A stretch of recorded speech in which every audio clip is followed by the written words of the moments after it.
Bom, amados irmãos, então vamos hoje iniciar então o capítulo 40 de Ezequiel. Vamos estar fazendo aqui a leitura de todo ele. Um capítulo um pouco grande, 49 versículos, mas é a palavra de Deus, né? Que tem poder. Eu tenho certeza que Deus vai falar algo conosco neste momento. Que diz sobre a visão do templo. Diz assim: no ano 25º do nosso exílio, no princípio do ano, no 10º dia do mês, 14 anos após ter caído a cidade, neste mesmo dia, veio sobre mim a mão do Senhor e Ele me levou para lá. Em visões, Deus me levou à terra de Israel e me pôs sobre um monte muito alto. Sobre este havia um como edifício de cidade para o lado sul. Ele me levou para lá. E eis um homem cuja aparência era como a do bronze. Estava de pé na porta e tinha na mão um cordel de linho e uma cana de medir. Disse-me o homem: filho do homem, vê com os próprios olhos, ouve com os próprios ouvidos e põe no coração tudo quanto eu te mostrar. Porque para isso fostes trazido para aqui, anuncia, pois, a casa de Israel tudo quanto estás vendo.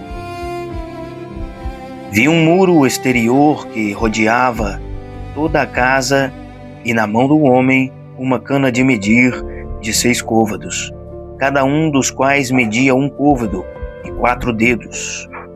Ele mediu a largura do edifício, 1 cana, e a altura 1 cana. Então veio a porta que olhava para o oriente e subiu pelos seus degraus, mediu o limiar da porta, 1 cana de largura e outro limiar, 1 cana de largura.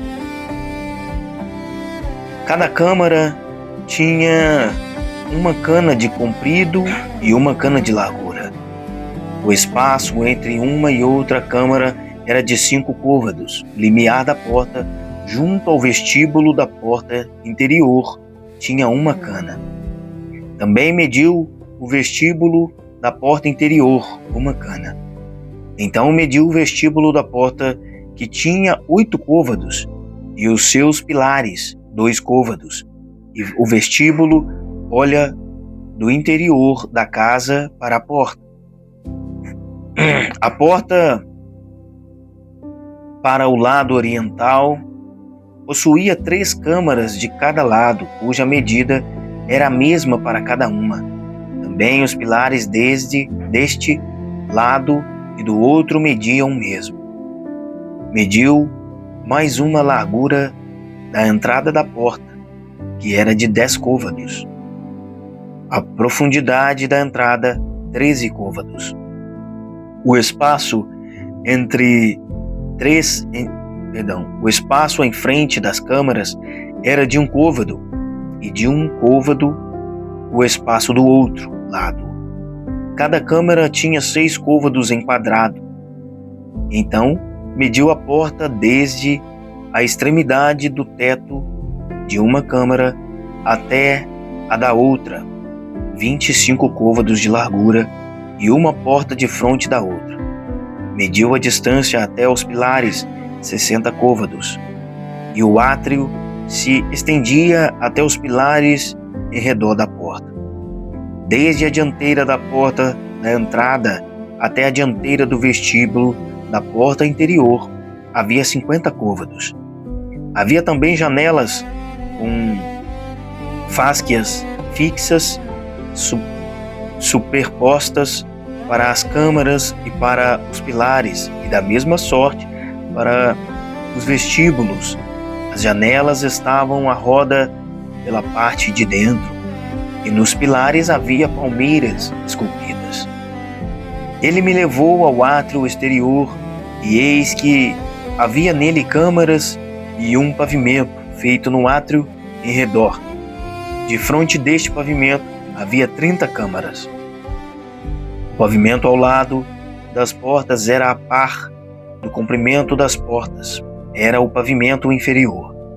Então mediu a largura desde a dianteira da porta inferior até a dianteira do átrio interior. Por fora, 100 côvados do lado leste e do norte. Quanto à porta que olhava para o norte no átrio exterior, ele mediu o seu comprimento e a sua largura, e as suas câmaras, 3 de um lado e 3 do outro, e os seus pilares e os seus vestíbulos eram da medida do primeiro vestíbulo. De 50 côvados era o seu comprimento e a largura de 25 côvados. As suas janelas e os seus vestíbulos e as suas palmeiras eram da medida da porta que olhava para o oriente. Subia-se para ela por 7 degraus, e o seu vestíbulo estava diante dela. Essa porta do átrio interior estava de frente tanto da porta do norte como da do oriente, e mediu de porta a porta 100 côvados. Então ele me levou para o lado sul, e eis que havia ali uma porta que olhava para o sul, e mediu os seus pilares e os seus vestíbulos, que tinham as mesmas dimensões. Havia também janelas em redor dos seus vestíbulos, como as outras janelas, 50 côvados. O comprimento do vestíbulo e a largura, 25 côvados. De 7 degraus eram as suas subidas, e os seus vestíbulos estavam diante deles, e tinha palmeiras esculpidas, uma de um lado e outra de outro, nos seus pilares. Também havia uma porta no átrio interior para o sul, e mediu de porta a porta para o sul 100 côvados. Então me levou ao átrio interior pela porta do sul, e mediu a porta do sul, e tinha as mesmas dimensões. As suas câmaras e os seus pilares e os seus vestíbulos eram segundo estas medidas, e tinham também janelas ao redor dos seus vestíbulos. O comprimento do vestíbulo era de 50 côvados e a largura de 25 côvados. Havia vestíbulos em redor. O comprimento era de 25 côvados e a largura de 5 côvados. Os seus vestíbulos olhavam para o átrio exterior, e havia palmeiras nos seus pilares, e de 8 degraus eram as suas subidas. Depois me levou ao átrio interior para o oriente, e mediu a porta, que tinha as mesmas dimensões. Também as suas câmaras e os seus pilares e os seus vestíbulos. Segundo estas medidas, havia também janelas em redor de seus vestíbulos. O comprimento do vestíbulo era de 50 côvados e a largura de 25 côvados. Os seus vestíbulos olhavam para o átrio exterior. Também havia palmeiras nos seus pilares, de um e de outro lado, e eram as suas subidas de 8 degraus. Então me levou à porta do norte, e a mediu. Tinha as mesmas dimensões. Também as suas câmaras e os seus pilares e os seus vestíbulos e as suas janelas em redor. O comprimento do vestíbulo era de 50 côvados e a largura de 25 côvados. Seus pilares olhavam para o átrio exterior. Também havia palmeiras nos seus pilares, de um e de outro lado, e eram as suas subidas de 8 degraus. A sua câmara e a sua entrada estavam junto aos pilares dos vestíbulos onde lavavam os holocaustos. No vestíbulo da porta havia 2 mesas, de um lado e 2 do outro, para nelas se degolar o holocausto e a oferta pelo pecado e pela culpa. Também do lado de fora da subida para a entrada da porta do norte havia 2 mesas, e no outro lado do vestíbulo da porta havia 2 mesas. 4 mesas de um lado e 4 do outro lado, junto à porta. 8 mesas sobre as quais imolavam. As 4 mesas para o holocausto eram de pedras lavradas, e comprimento era de 1 côvado e meio, a largura de 1 côvado e meio e a altura de 1 côvado. Sobre elas se punham os instrumentos com que imolavam os holocaustos e os sacrifícios. Os ganchos, de 4 dedos de comprimento, estavam fixados por dentro ao redor. E sobre as mesas estava a carne da oblação. Fora da porta interior estavam 2 câmaras dos cantores, no átrio de dentro, uma do lado da porta do norte e olhava para o sul, outra do lado da porta sul e olhava para o norte. Ele me disse: esta câmara que olha para o sul é para os sacerdotes que têm a guarda do templo, mas a câmara que olha para o norte é para os sacerdotes que têm a guarda do altar. São estes os filhos de Zadoque, os quais, dentre os filhos de Levi, se chegam ao Senhor para o servirem. Ele mediu o átrio, comprimento 100 côvados, largura 100 côvados, 1 quadrado. O altar estava diante do templo. Então me levou ao vestíbulo do templo e mediu cada pilar do vestíbulo 5 côvados de um lado e 5 do outro, e a largura da porta 3 côvados de um lado e 3 do outro. O comprimento do vestíbulo era de 20 côvados e a largura de 11, e era por degraus que se subia. Havia colunas junto aos pilares, uma de um lado e outra de outro. Capítulo 41, com certeza dá continuação aqui, né? Nessa passagem, mas vamos finalizar aqui. Aqui a gente vê a grandeza e o poder de Deus em criar as coisas. Tudo para Deus é minuciosamente detalhado. Deus não gosta de nada fora do lugar. Você vê que tudo tem a sua medida, tudo tem o seu comprimento, tudo é posto no seu devido lugar, porque tudo tem um propósito. Assim Deus nos fez. E assim Deus nos ensina que façamos também a Ele as coisas. Eu me lembro de que quando Deus chamou Noé para construir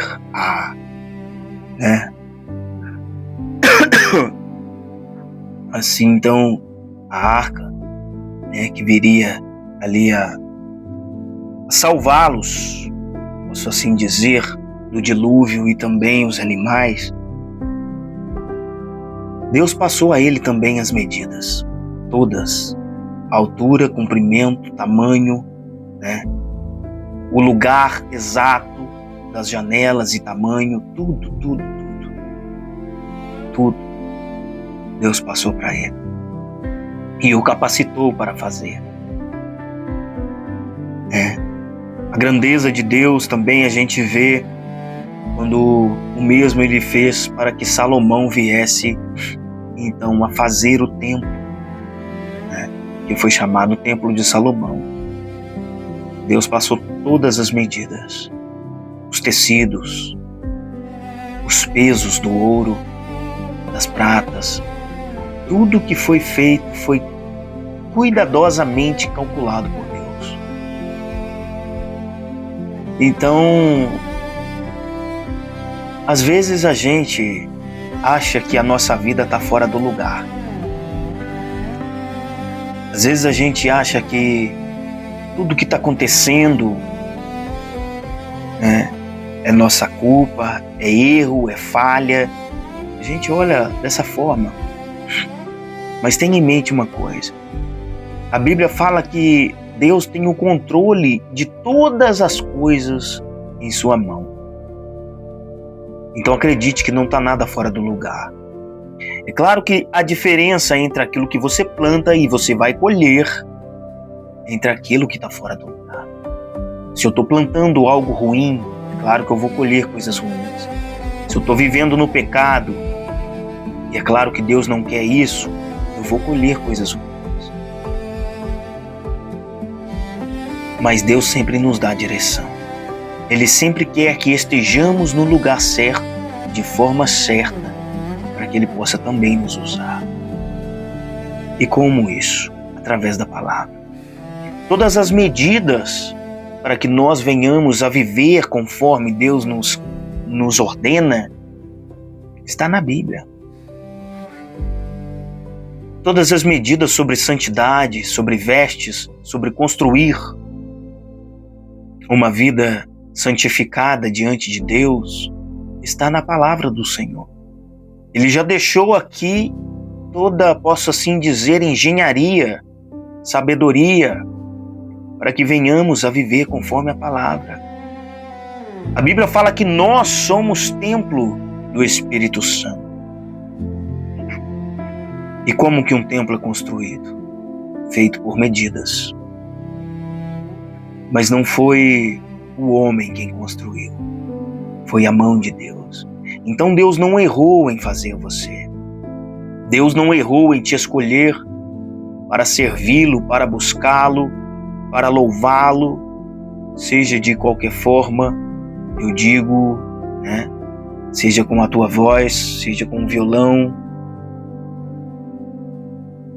seja fazendo a obra. Deus, Ele não erra. Mas às vezes nós colocamos algo fora do lugar em que Deus não quer que esteja fora do lugar. Porque Ele fez tudo perfeitamente conforme a vontade dEle. Quem somos nós para ditar o que está fora do lugar, o que está diferente na nossa vida que não deveria estar? Se Deus nos passou todas as medidas. A gente vê essas medidas espirituais na nossa vida através dos 10 mandamentos, em que o povo de Israel, antes mesmo que Jesus ainda viesse à terra, eles já tinham essas medidas para que eles não pecassem, para que vivessem a sua vida conforme Deus ensina, conforme Deus mostrava a eles, assim como mostrou aqui a Ezequiel.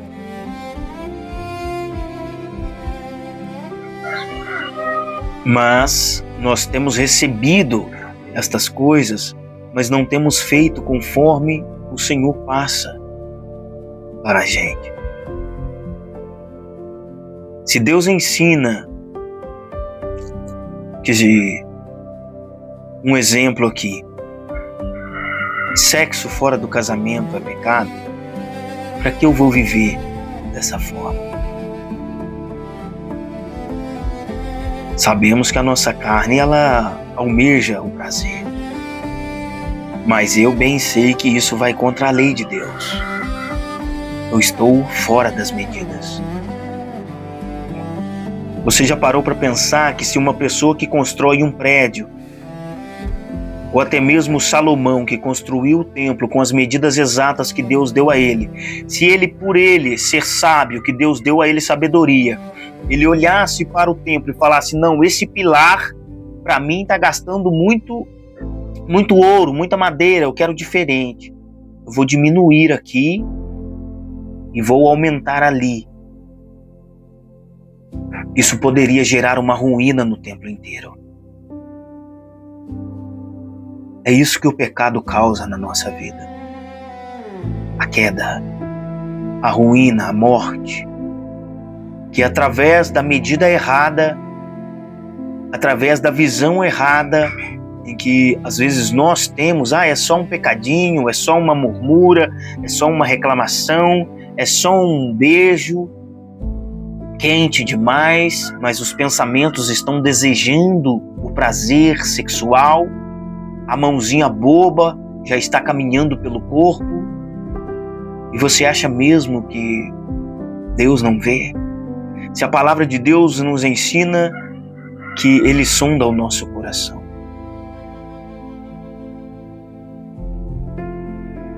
Como vamos ser templo de Deus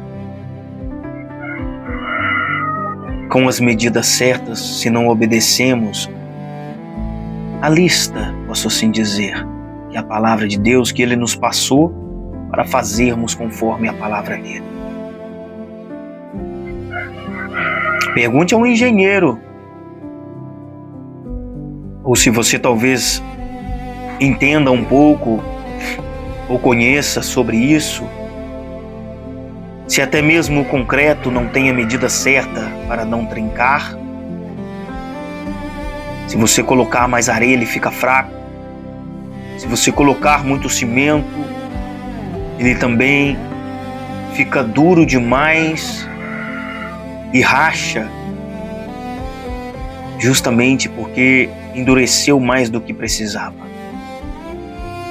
Isso é só um dos pontos que você pode trazer espiritualmente para a tua vida. Porque a Bíblia ela é espiritual. Eu não estou aqui falando de uma construção material. Estou dizendo do que está construído dentro de você, dentro do teu coração. Qual o alicerce que você forjou em si, em que você tem firmado os teus pés, assim como a palavra de Deus nos diz que Ele é a rocha em quem temos que ser firmados. Porque a casa que está firmada na areia, ela não suporta a tempestade. Mas, se você está na medida errada diante de Deus, deixa Deus te consertar.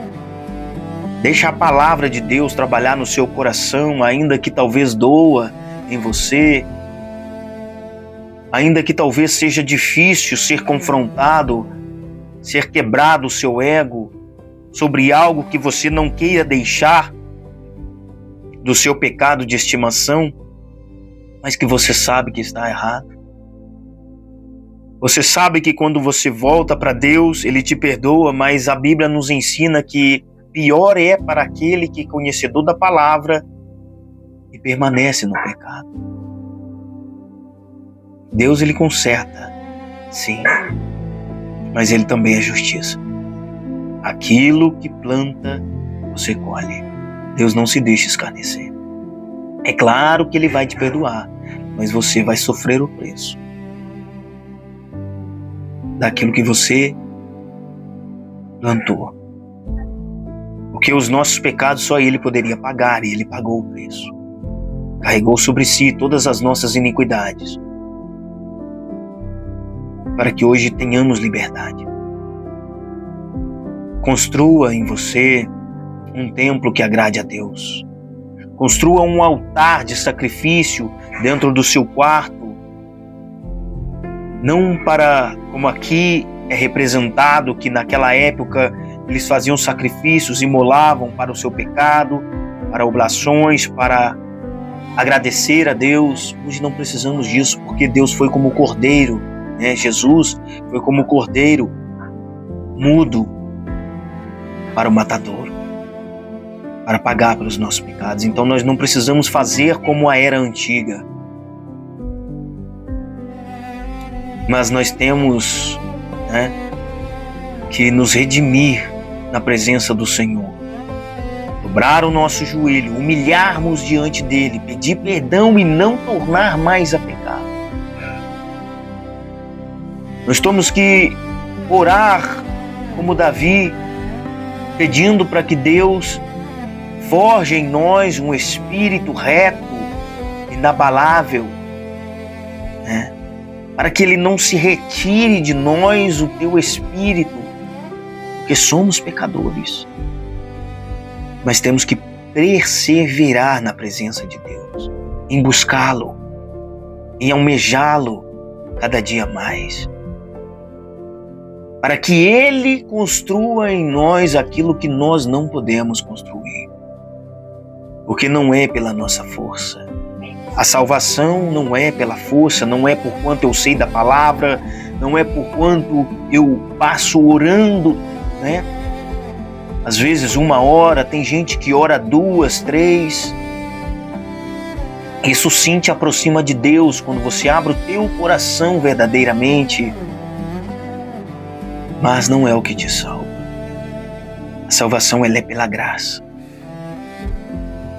Mas lembrando que nós temos que estar de acordo com as medidas da lei de Deus. Não te esqueça destas palavras. Olha para si. Veja o que está fora do lugar. Veja dentro do seu coração, né? Muita gente tem o coração como esse músculo que bombeia sangue. O nosso coração fica aqui, dentro de nós, no fundo, né? Que nem é o nosso cérebro, mas é aqui que você vê e percebe que os seus pensamentos são formados, forjados e nasce o desejo de querer algo. Tome cuidado com o que você tem pensado, com o que você tem almejado na sua mente e gerado desejo no seu coração. É isso que Deus sonda, não é um músculo que bate dentro do teu peito. É isso aqui que antes mesmo, quando você começa a pensar, maquinar o mal, o desejar a prostituição, desejar o pecado, desejar o mal a alguém, Deus já percebeu, e então é por isso que a Bíblia nos diz que você peca, assim como eu, em pensamento. Por isso, em Romanos 12:2, a Bíblia nos diz que não vos conformeis com este mundo, mas sejam renovados. Se renove na palavra, se renove na presença, se renove na leitura.